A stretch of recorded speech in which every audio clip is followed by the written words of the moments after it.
Hey YouTube, welcome back to Universe X, and I am right here in LA for Anime Expo, during which I got a chance to play the Digimon Story Time Stranger demo. And man, this game looks like it's going to be a blast when it finally drops this October. For you guys that don't know, earlier this year I streamed the entire playthrough of both Digimon Story Cyber Sleuth as well as Cyber Sleuth Hacker's Memory, so I'm super excited to have this game in my hands. And yeah, I really just want to talk about the things that wowed me and the things that really stood out. And you may have seen like details like from this demo already from people like Karin and whatnot, but I'm a YouTuber, professional yapper, so I'm gonna yap about the cool experiences I got to experience. So, hope you guys enjoy.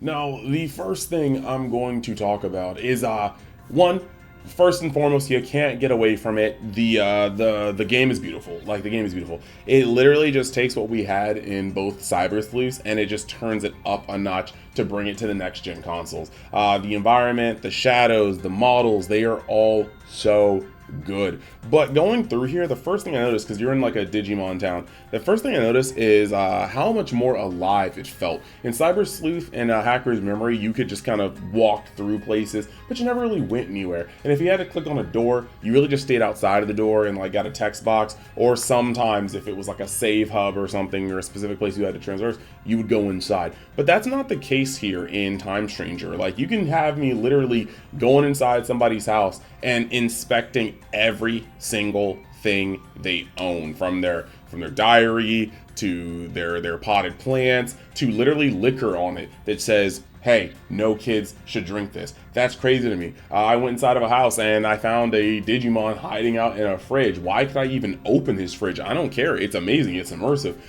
Like, this just, the ability to go in and check out all these things is awesome. Past that, I just tried to talk to everybody I could. Sometimes, you know, they were just giving you tips about or hints about the setting of the story you were in at this point. But I found shopkeepers, and one thing I was really kind of wondering about was when you had the when you actually have like the moves, like how we saw the kind of, it was almost like TMs. You know, you could teach your Digimon all these different moves. And right in this city, there is a shop where you can buy these moves. So it's not gonna be like you have to go around and maybe find things necessarily. But there was, in this shop, I think there was like three of every like element of an attack, and then there was like 2 healing attacks in this initial shop. So it looks like there's a wide variety. So the ability to make sure that your Digimon squads have good type coverage is going to be great, further than just the Digimon type, but actually the attack type coverage. So this looks like this game is going to have, like, if they give you that much free reign to what you can teach your Digimon, I feel like the battles are going to be a lot more strict once you get to the higher difficulties, because you're going to have the ability to kit out your Digimon with all sorts of attacks from different typings. So yeah, that's pretty cool. That's pretty cool. There's also a vendor to like buy different kinds of meat, and you guys all know for like the Digifarm, meat's very important to get up the bond of your Digimon so they can meet their Digivolution criteria. I mean, past that, just going around the city and it, again, being visually stunning, it really was cool to try out the ride feature. I probably could have switched to another Digimon, but Garurumon was the one that was up front, and so I was just like using him for the ride feature. Looks really, really, really crisp, and you can still do all of your interactions from the back of your Digimon, so that was just a really, really cool treat. The next thing I'm going to talk about is the battle system, because there's a point where you have to go down into a different zone, and you really get to like get this tested out. Now, one of the first things I'm going to talk about is the UI change. The UI change is super crispy, and I mean this in like the best way. Like, of course, one day it will become visually just settled. You'll be used to it. But as for now, especially with Cyber Sleuth and Hacker's Memory so fresh in my mind, those menus were just kind of like very relaxed, very chill colors. Whereas this menu with the bright orange and the yellow and the kind of 3D depth, it really pops out at you, making it just visually just more exciting. And that's going to go a long way when you have to play through an RPG where you're going to have to be going after battle after battle after battle. But speaking of battle after battle after battle, a lot of people have been talking about the feature where you can press the right trigger and end up auto attacking.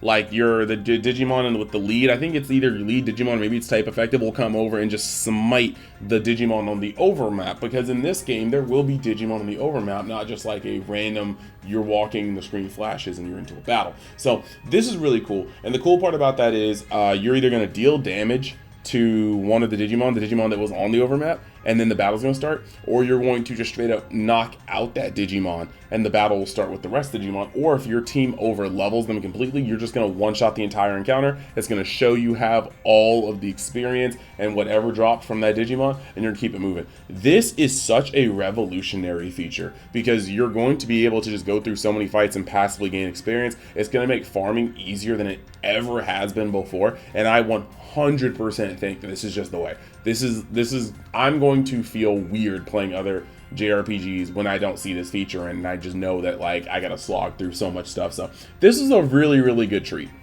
Now this next part though is crazy. If you guys remember playing Cyber Sleuth or Hacker's Memory, you know that when you went to Digivolve, de-Digivolve, change things out of your bank, you had to go to like the in-between space, and Mirai like helped you out, and that would sometimes really ruin the flow. For you guys watching, if you were in my streams, you guys remember how many times I was just farming up my Digivolution pass, and you know, we went right up to the tower at the top floor, we circled around, we got our experience, and we had to go to the telephone booth, and we had to go back to Mirai, and then we have to Digivolve or de-Digivolve, and then rinse it, lather, repeat.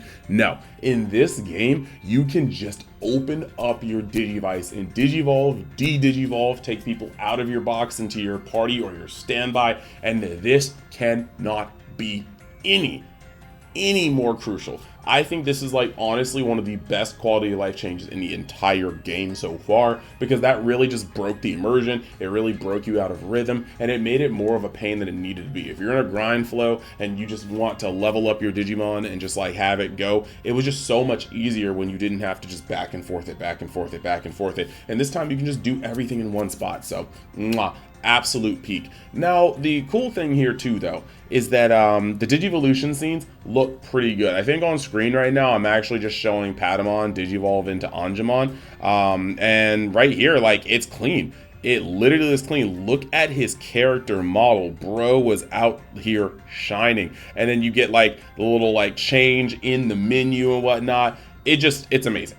It's honestly amazing. So I took a couple moments and I Digivolved my entire team. I went Patamon turned into Angemon. I made sure Wormmon turned into Stingmon. I made sure Vmon Digivolve too. I saw the difference between Greymon and GeoGreymon, so I decided to go into GeoGreymon for Agumon. You know, 6-pack dinosaur, pretty cool. I accidentally got Ice Devimon from Gomamon, so that was kind of funky, but you know what, it is what it is. So I was just having a lot of fun with this. It looked pretty cool, and we were happy to have it. And then after that, the moment I Digivolved the Model Champion, they were just R1ing or R2ing, right triggering just everything to pieces. I was blowing through the content, and that was pretty awesome. Now, this next feature I want to talk about is the cross arts, the X arts, the cross arts, and you basically have to meet certain criteria. You kind of fill up this bar, and then you can kind of do this like group tactic attack. Sometimes it's damage, sometimes it's the buff. It depends on your composition, and that's pretty awesome. I think the other cool thing is you can build up this meter by battling, or you can build it up by auto battling. So the first time I hit the cross attack, it's because I didn't skip a singular mob. I didn't a singular patrol, anything. And when I got into my next battle, it was just like, you have cross arts ready. You have cross arts ready. And it's just because I had already beaten like 4, 5, 6 battles just by using R2, and that was a really cool treat to see. He really just takes out the Blicky Vice and he just like goes ham and, you know, shoots and explodes. But I also did it later in the video, and it was a buff too, just because the Digimon on the team were different. So that was pretty awesome. As far as in-battle graphics go, I got to see a lot of signature moves, and let me tell you, they all feel so unique. And don't get me wrong, they felt unique even in Cyber Sleuth and Hacker's Memory, but they go hard here, whether it's Angemon's like Heaven's Knuckle, or whether it's you know, Greymon's Mega Flame, XVmon's like X, like they all look good, and I was really happy to see these looking cool, because the signature move is what makes each Digimon unique in the terms of battle, and they did not disappoint here. And also, fun fact, you can't hear it here because there's no audio, but like these are all voiced. These are all voiced. I think the only thing I can get to about this that kind of made me a little sad is that sometimes the voices sound very similar. Like Greymon, like this is gonna sound weird because I'm doing it, but Greymon is like Mega Flame and he like shoots it.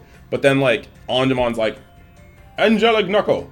and then like throws it. And I feel like it might actually be the same voice actor. I'm not sure. I have to check, but like it just seems like they were very, very, very close, you know. And maybe it's just the nostalgia talking. Maybe I just wanted to hear that fist, oh fight, like, you know, things like that. Like, but it is what it is. I love the fact that they're all voice acted. It gives like a whole another layer to this. Like somebody will get hit and they'll be like, oh, give me a break. And like, it just makes your Digimon feel so much more alive. And I think that's really just the coolest part about that. It's way more immersive. It just simply, it's way more immersive. So moving into the second part of the demo, though, the Paramon boss mode, you pretty much are given a bunch of champions, and you can't really digivolve them past that. There's not enough. There's not even enough like mobs to like, level them up to the point where they can go ultimate. So you kind of roll with what you can get. But you have a lot of interesting choices here, like XVmon instead of the Vidramon that I had before. Greymon. They had Wendigomon, and I just like, if you watch the original Digimon movie, like you can't really go wrong with Wendigomon. Although I am a little sad that he has like the bellowing roar instead of like those weird creepy like abdomen cannons he had, because those were sick. I was really hoping that would be in there. But yeah, you had the boss battle. It looks absolutely amazing. It shows that you can sometimes have a lot of helpers, because like Aegisamon is a helper, right? But at the same time, you get like this other guy that comes in and he helps you too. And so you have two helpers on the team. That has happened before, but then you have your full team. So some of these battles can really feel like you were just ganging up on the enemy. Like I said, the animations were crisp, the animations were clean, and they even add like different layers of the fight. A lot of people have talked about this before, but in the demo, Parrotmon will have this mode where he charges up his electricity and he wants to just like pop off. And you have to break his charging state before. It's very rudimentary, but like at the same time, it hasn't been in these sort of games before, and that allows a whole different part of like gameplay. Past that, you also really, like I said, I think they're gonna focus a lot harder on typings, because Parrotmon does not take damage from electric moves, and there's a point where electric moves will heal Paramon. So you cannot hit him. You have to really worry about your loadout. You can't just be like, my signature move's electric and I have like a wind and 2 electric moves. That's not going to work. You're going to really get walled out. And I love that sort of depth. It's bringing it to the forefront. It is an RPG and it's a turn-based strategy game, so you really have to pay attention to this, and I think that's lovely.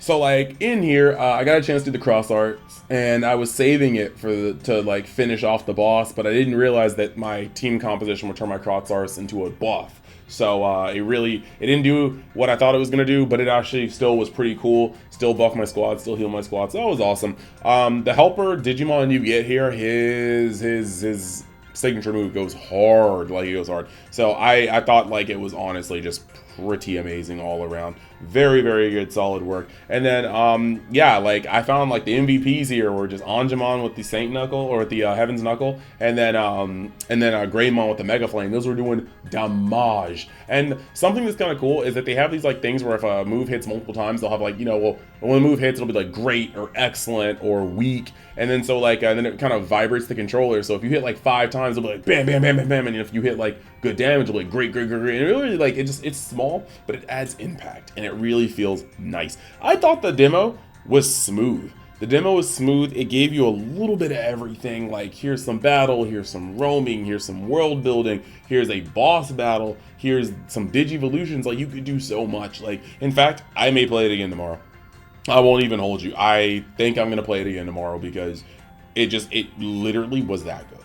So I had a bunch of fun with it. I cannot wait for October. We are going to be streaming this game heavy. You guys already know. If you want to see me play the other games, you can always go down in the description and check out the playlist, and that should be good. But realistically, had a blast, and I hope you guys get this game and check it out too. This ain't even an ad. It's just this game is literally the 2 games played before, except just bettered. I haven't seen one thing that they dropped. And granted, it's just a demo, but like, you know, like it looks like it just took good bones and it built upon them. So yeah, but if you're still watching by this point, you probably liked the video. So if you want to do me a favor and like the video, maybe even subscribe for more anime gaming content, especially Digimon Story Time Stranger. And yeah, just let me know what you guys think of my takes here. And if you guys got a chance to play the demo, let me know. But yeah, thank you guys, and I hope you had a wonderful day. Later.